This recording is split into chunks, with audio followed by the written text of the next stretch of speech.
Assalamualaikum warahmatullahi wabarakatuh. Halo Sobat Hebat, kembali lagi di podcast Boranan, ngobrol bareng Pengadilan Agama Lamongan.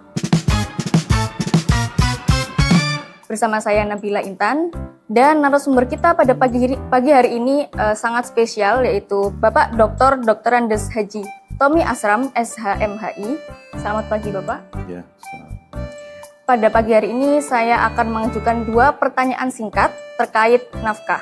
Baik Bapak, pertanyaan pertama, mengingat tingginya angka perceraian di tahun 2025 akibat faktor ekonomi, bagaimana pertimbangan hakim terhadap tuntutan nafkah istri yang melebihi UMR Lamongan, yakni sejumlah 3,1 juta di luar kemampuan suami, serta bagaimana menurut Bapak langkah konkret apa yang seharusnya diambil pemerintah dalam melakukan intervensi ekonomi keluarga untuk menekan laju perceraian? Baik, terima kasih Mbak Nabila. Ya. Pertanyaan yang disampaikan, saya akan memberikan penjelasan yang singkat, namun pertanyaan ini melahirkan sub pertanyaan, ya, yang mungkin ada kaitannya yang perlu juga saya jelaskan. Ya, baik. Yang pertama adalah pertanyaan ini bisa dibedakan antara tuntutan nafkah dan alasan perceraian karena nafkah. Ya. Nah, yang pertama adalah kalau terkait dengan tuntutan nafkah, istri menuntut nafkah, majelis harus mempertimbangkan pertama adalah kemampuan dari suami. Alat ukurnya apa? Alat ukurnya adalah mata pencariannya. Contoh, suami memiliki penghasilan 3 juta. Istri nuntut nafkah, katakanlah nafkah madiah, nafkah lalu, selama katakan 5 bulan, nuntut nafkahnya 1 bulan 5 juta. Dikalikan selama 5 bulan, itu tuntutannya kan? Nah, apakah majelis akan mengabulkan secara serta-merta tuntutan itu? Tidak. Majelis akan mempertimbangkan kemampuan daripada suami. Nah, kalau ternyata dalam persidangan terbukti bahwa penghasilan suami itu 3 juta, maka 3 juta ini harus pun dibagi. Tidak 3 juta harus semuanya, tidak. Cara membaginya bagaimana? Cara membaginya adalah dilihat perkawinannya, ada anak apa tidak. Kalau ada anak, maka dari 3 juta ini kita bagi 3. 1 juta untuk istri, 1 juta untuk anak, 1 juta untuk suami. Berarti 3 ini ya. Kalau dia nuntut nafkah selama 5 bulan, berarti 1 juta. 1 juta ini dikalikan 5 bulan. Nah, itu teknis untuk mengukur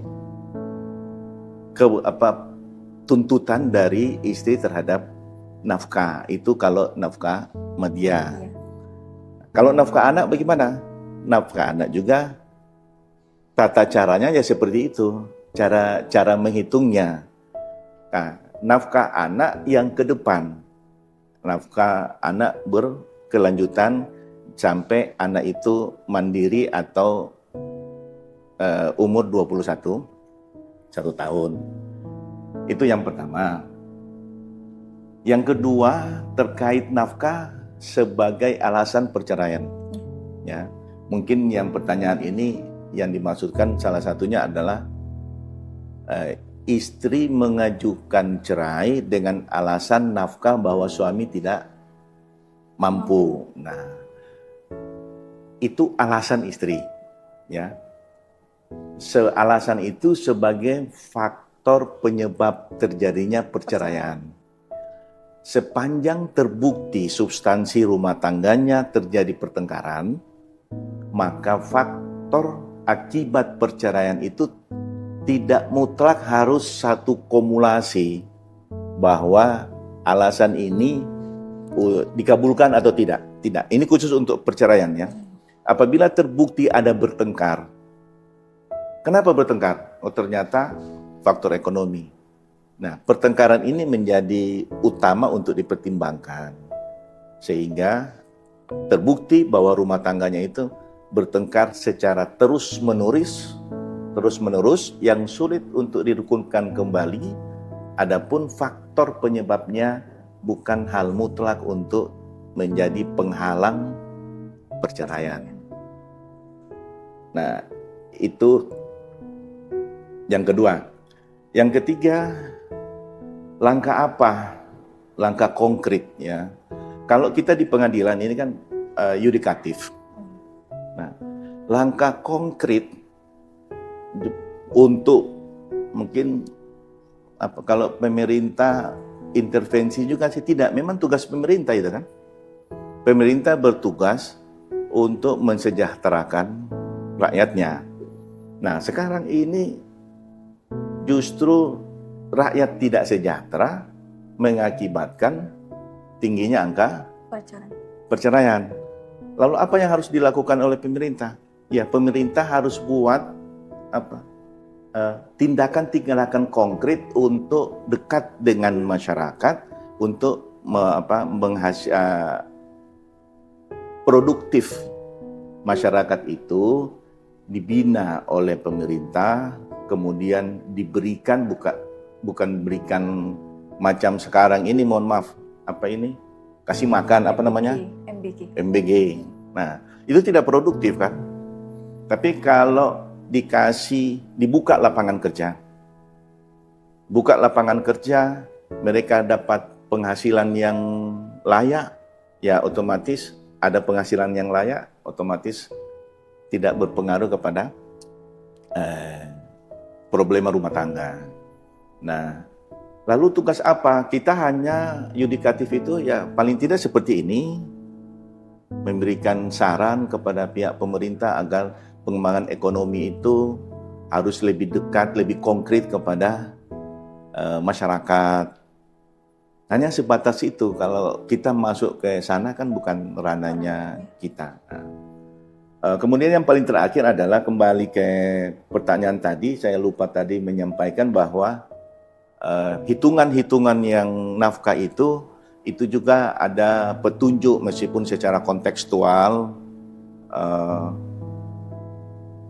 dalam peraturan Mahkamah Agung nomor 3 tahun 2017 itu tentang pedoman mengadili perkara perempuan berhadapan dengan hukum. Nah, itu jadi ada pedoman-pedoman yang harus hakim pedomani untuk memberikan putusan terhadap perkara-perkara cerai yang berhadapan dengan Terima kasih disampaikan jawaban yang disampaikan oleh Bapak Dr. Andes Haji Tommy Asram SHMHI sangat luar biasa dan sangat memberikan kita insight positif. Baik, sekarang lanjut pada pertanyaan kedua, yakni apakah ayah wajib menafkahi anak jika pernikahannya adalah nikah siri? Dan bagaimana kepastian hukum nasab anak tersebut di mata pengadilan? Ini menarik pertanyaan yang kedua. Dan ini fenomena yang sering terjadi di masyarakat kan. Pertanyaan berikutnya, kenapa sih harus nikah siri?